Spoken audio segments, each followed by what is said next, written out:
Welcome back to my channel, everyone. Today I'm going to show y'all how I invert snake shed. I got this West African gaboon viper shed, and a few people have asked me how I do the inverting process because look, you see the pattern, how dull it is when the snake sheds, but look on the other side, how much more defined the pattern is, and you get to see the scales for how they are on the snake. And another good example, since there's a rip right here, look at that. So I hope you find this useful. I'm gonna go over the whole process. Subscribe if you're new. Love you all. Now that I'm home, I'm gonna show you the whole process so that you can do what I do and recreate this. Because look at this. This is another example of one that I did. Look at how amazing it can look when you invert it. I don't even care if it's a slight pattern like this Copperhead here. You're gonna see that it's gonna show the pattern and scales exactly how it would be on the snake. It's incredible. Another thing people do, which I don't like as much, is they'll cut with scissors down along and spread it out flat. But I don't like the way that looks as much as doing it this way. So we're gonna get started. The main things you'll need are tweezers, water, little thing. So depending on how old and how crispy the shed is, and especially how bundled up together it is, the longer I let it soak. But I just pour it in. This one's gonna sit in there for a little bit. The timber rattlesnake, much crispier and older. This one, I'm going to let sit even longer than the Copperhead shed. The one thing that will make this process much easier is doing it at the perfect time. So, dry enough, but still a little wet. When it's too wet, it'll stick together and it'll take much longer, and you'll risk ripping it much easier. The reason I have this paper towel is because once these have soaked long enough that I can unravel them, this Copperhead one would be good to go. I'd unravel it, and since it'll stick on many surfaces, what I do personally, let's say this chair right here, for example, I would drape it over and leave it there and then check on it occasionally to see how dry it is. But there's also a perfect time if you find the shed right away in the enclosure and it might be too moist and wet at that time. I know people hate the word moist, I'm sorry. Then you can just wait just a few minutes and start the process without doing any of the soaking. This shed was just this morning. So with this scenario, I don't even soak it like this. I literally just dip the head in. That's it. From here, the next step I would do with the gaboon shed is place it right on the towel. You know, sometimes I want to start the process right away. So I'll dry it off just a tiny bit. Still a little wet. But once it still feels wet, but not soaked. That's the best. So just getting the head with one that's semi-fresh.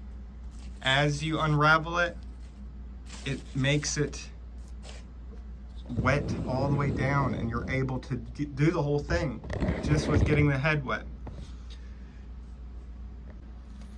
Now the reason I brought the other sheds with me, especially the Copperhead shed, it's much thinner. I'm gonna show you why it's much more difficult with a smaller snake, especially a thinner snake, compared to one that's wide and heavy bodied like the gaboon viper. The beginning might be more difficult the older the shed is. It might take a little bit of work to get the beginning started, but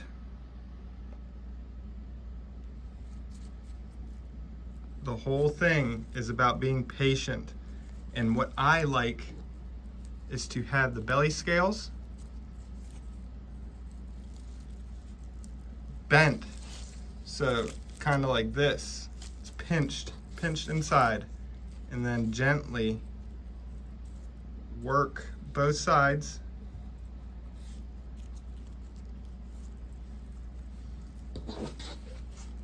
It's difficult doing this alone, filming the process. I want it to be as simple to follow as possible because there's lots of things that come up. So right here in this situation, pulling, I may even gently grab, but then I work the bottom part. There's going to be a point, usually around mid-body, where you just hold up top and you can just sort of unravel it, just pull it down inch by inch, and it makes it, the process is so quick at that point. But before you get there, it's going to be very delicate, and the chance of ripping it's going to be very easy. So if you don't have patience, this probably isn't the best thing for you. But the main things are situations like this. So again, on this side.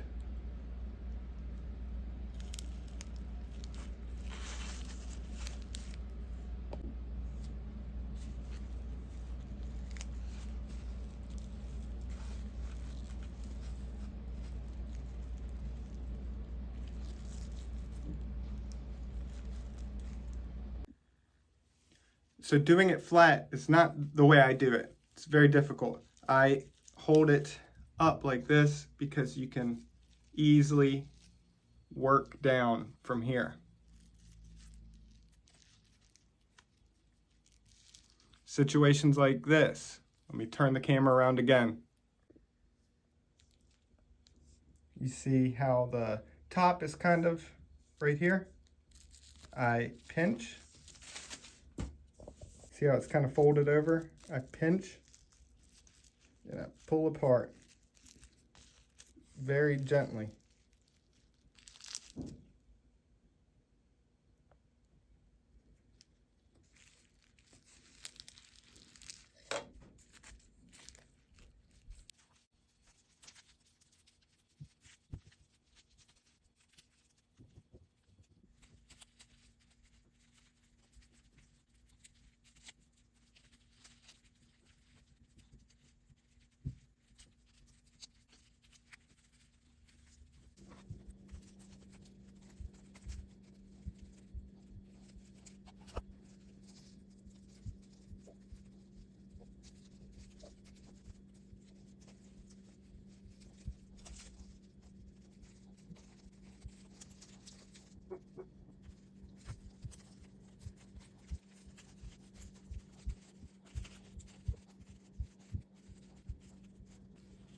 I'm going to take a side note here to talk about the rip.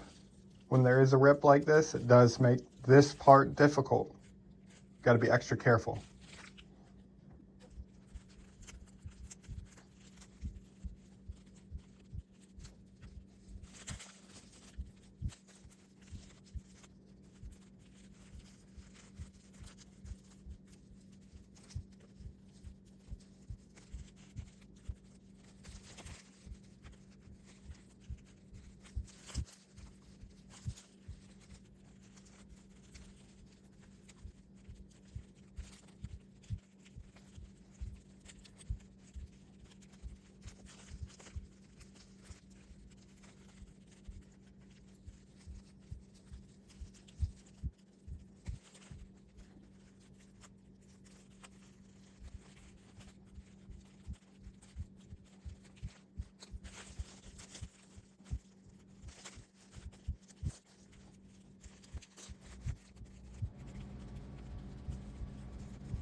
It took way longer than I hoped, and that's due to the rip. Look at how I had everything. The GoPro died almost instantly. I haven't charged it in so long, so I couldn't use the GoPro. So use a chest mount and little phone. Whatever works, right? Now, since I told you I would do the Copperhead, I'm gonna show you the whole process, but I'm gonna speed up the whole thing.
Finally done with the Copperhead shed. Now, as you can see, it ripped a little too wet, and I was going through it much quicker because it's taken so long. So you notice, it takes patience, takes a lot of time, but I'm telling you, it's the best way to show off these sheds, in my opinion. I truly hope this video helps those that wanted to know how I do it. Love you all. If you have any questions or anything, let me know. Subscribe for more, and a big shout out to my channel members, Jessica, Todd, Ralph, and Damien, the goats. Love y'all so much.